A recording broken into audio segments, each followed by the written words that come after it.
یہاں پر کیا ہو رہا تھا ہندوستان کے بر صغیر میں؟ ہاں، یہ بڑی دلچسپ بات ہے. مغلوں میں بھی کوئی شوق نہیں تھا علم کا. بڑے اچھے مقبرے بنائے، بڑے باغات تھے. نہیں، اور اکبر کو تو تھا شوق علم کا. نہ کوئی یونیورسٹی تو نہیں بنائی. بر صغیر میں جو ہندو مت کے لوگ تھے اور جو یہاں پر سویلائزیشن تھی پری اسلامک، یہاں پر سائنس کی طرف کیا رویہ تھا؟ کیونکہ یہ بھی ہم نے سنا ہے کہ زیرو ایجاد جو ہے وہ یہاں کی تھی، اس خطے کی. نہ، یہ بات غلط ہے.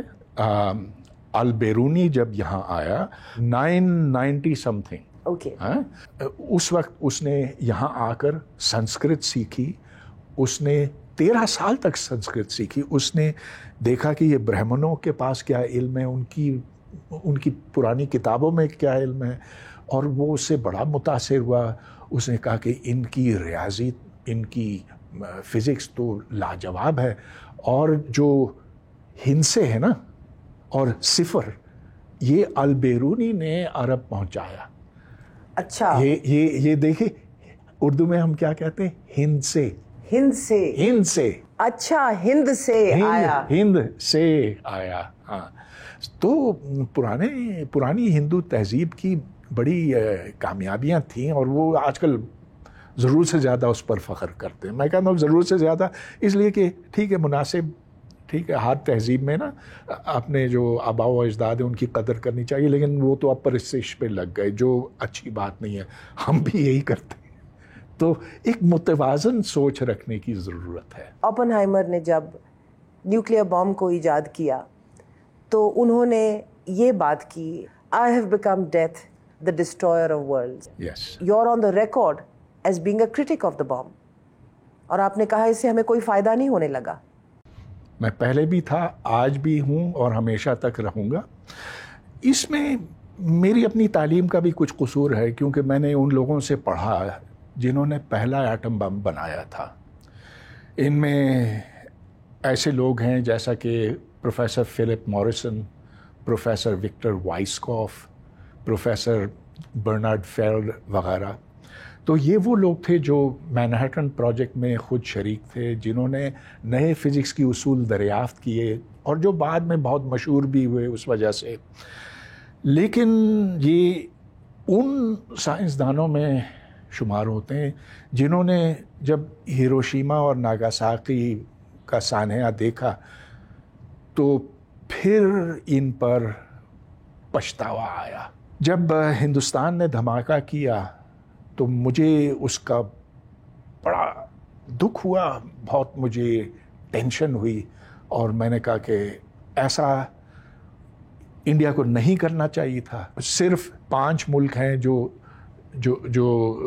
اعلانیہ طور پر نیوکلیئر ویپنز رکھتے ہیں.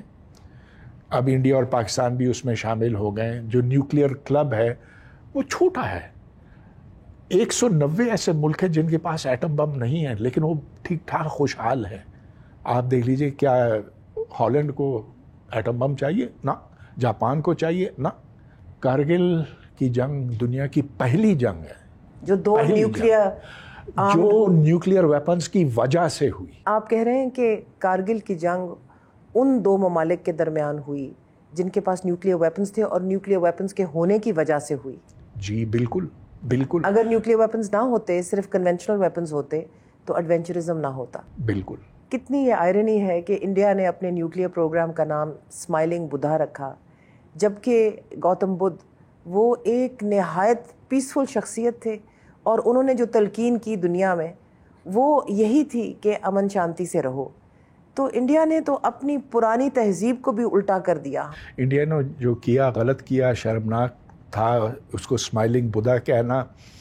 پھر جو 11 مئی 98 کو دھماکہ کیا، اس کے بعد وہ خوب دندناتے پھر رہے تھے کہ دیکھو دیکھو اب پاکستان کبھی کچھ نہیں کر سکے گا. لیکن خیر ہم نے بھی بنا لیا تھا. ہم یہ سمجھتے تھے کہ پوری اس اسلامی دنیا ہمارے سامنے جھک جھک کر سلام کرے گی. نہیں. آپ کے ذہن میں دنیا میں سب سے اہم سائنٹیفک ایجاد کیا رہی ہے؟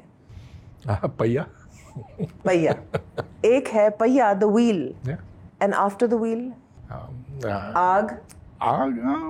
تو یہ دیکھیے ہر سائنسی ایجاد کی اپنی اہمیت ہوتی ہے. جس طرح سے نیوٹن نے قانون حرکت دریافت کیا, اس سے ہم نے جو فلکی اجسام ہیں ان کی حرکت کو سمجھ لیا. پھر جو سارے پرانے توہمات تھے وہ دور ہوتے چلے گئے. تو سائنس نے توہمات کے ٹکڑے ٹکڑے کر دیے. اور دیکھیے اس کے پیچھے اصول بہت سادہ ہے. دیکھیے سائنس تو ایک چیز کو مانتی ہے, عقل, تجربہ, مشاہدہ.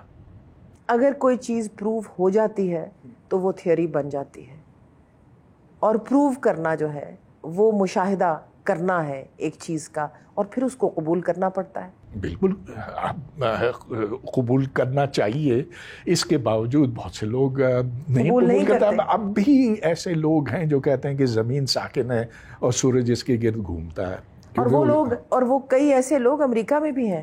امریکہ میں تو بہت سے ایسے لوگ ہیں, اور ہم سمجھتے ہیں کہ جی وہ تو بہت ترقی یافتہ معاشرے ہیں. لیکن وہ لوگ اوپر سائنسی حلقوں میں نہیں پہنچتے, یہاں پہنچ جاتے ہیں. یہ فرق ہے. ہندوستان میں بھی آپ سمجھتے ہیں کہ ان لوگوں کو اپر ایشلونز تک نہیں پہنچنے دیا جاتا جو کہ سائنسی معلومات سے بالکل بے واقف ہیں. میں نے تو یہ دیکھا کہ انڈیا میں جو سائنٹیفک کوالٹی ہے وہ اب ویسی ہی ہے جیسا کہ چائنا میں ہے, جاپان میں ہے, امریکہ میں ہے. آپ یہ دیکھیں کہ جو آپ امریکہ کی یونیورسٹیوں پر ایک نظر ڈالیں تو آپ کو پتہ چلے گا کہ ان کی فیکلٹی جو ہے وہ یا تو اب IIT سے آ رہی ہے, ہاں, انڈین ٹیکنیکل انسٹیٹیوٹ سے آ رہی ہے, ہاں, یا پھر وہ آ رہی ہے اسٹینفورڈ, برکلی وغیرہ ادھر سے آ رہی ہے. اور پاکستانی آپ کو دنیا میں کہیں نہیں نظر آتا.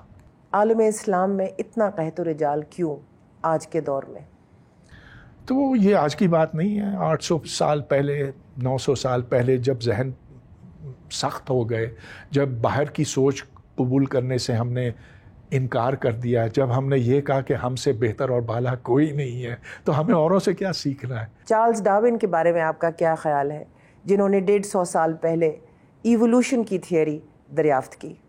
وہی خیال ہے جو آئزیک نیوٹن کے بارے میں ہے.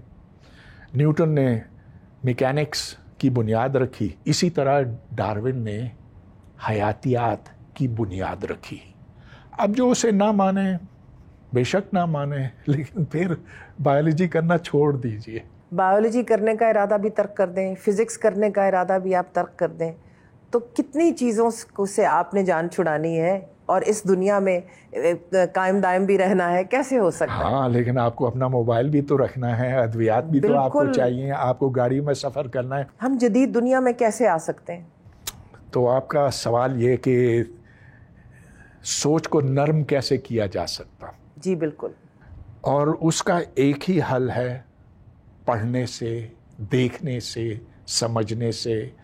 اور اسی لیے ایسے لوگوں کی ضرورت ہے جو عقلی سوچ کو پھیلائے, اور جو دلیل اور استدلال سے اپنی بات سامنے پیش کر سکیں. کیونکہ شور مچانے سے اور ہنگامہ کرنے سے کوئی کچھ سیکھتا نہیں ہے.